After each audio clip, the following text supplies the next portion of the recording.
همدیران عزیز 19 آگوست سال 2025 قرار داریم در باغ من دهه چورباغ ناحیه ورزاب انا این تک پیوندهای گلوس که ما در اینجا گلوس پیوند کردیم. انا پیوندی ما این رو بعد از 10 روز میکشویم.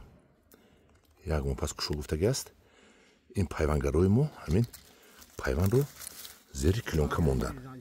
بوغمش رو من میبودم بیرون میموندم، لیکن باید گفتن که یک هفته یک ماه ایستاد کشوید این ضرر نمیکند. این ببینید اینش ندارد. نه کپ بود است در تگی کلونکه، یعنی که پیوند مزهش نغز است.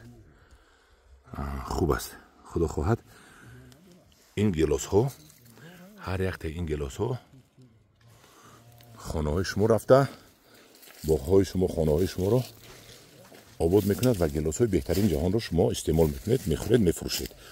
خدا خواهد بهار ما حاضر بعد از 10 روز این کلونکه رو میگیریم و بهار از همین بالا میبریم.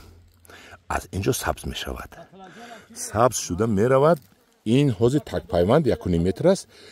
من فکر میکنم که گلوس ما برای فروش در بهار 2027 یا که دکبر سال 2026 2 متری میشدگی باشد. ده خدا خواهد انا همینان را میبینم، من ذوقم میبیاید و مونده شدگی باشم، موندگی هم میبروید و ذوق من دو چند سه چند میشد و من میدونم که این گرفتگی این همش سبز درون کلونکه سوختگی نیست، سبز. دیدید همین کلونکه بوده همین سبز. خدا خواهد نصیب باشد ما انا اینجا ده یک 60 گفتم پیوند نکردیم، چون که من روز 28 پرواز میکنم طرف کافکاز و از اونجا مصلحت کرده هستم که یک 10 نمود گلوس های پیش جهان رو خلمشش رو گرفته آورده در همین 60 دانه تک پیوندی که موندیم برای من پیوند میگذارونم و خدا خواهد در تاجیکستان ما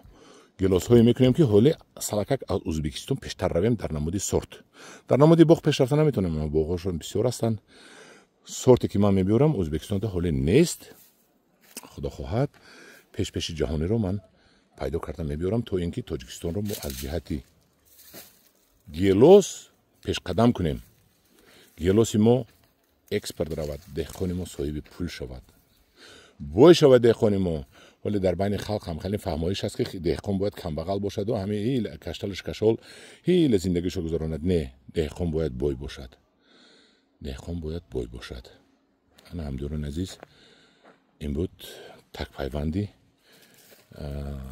گلوس کپشش و گذراندن پیوند در این کپشش که ما علاقه کردیم. های خدا نگهبان هر یک شما باشد، در پناه خدا باشید، انتظار شوید.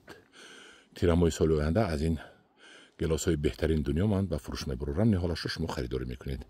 معقول شدگی باشد یکون سخن نویسید، پا دلیت کنید، پا پیست کنید، خیلی نگذارید که در آینده بعد شما از بسیار نوارها میمونید. در پناه خدا باشید.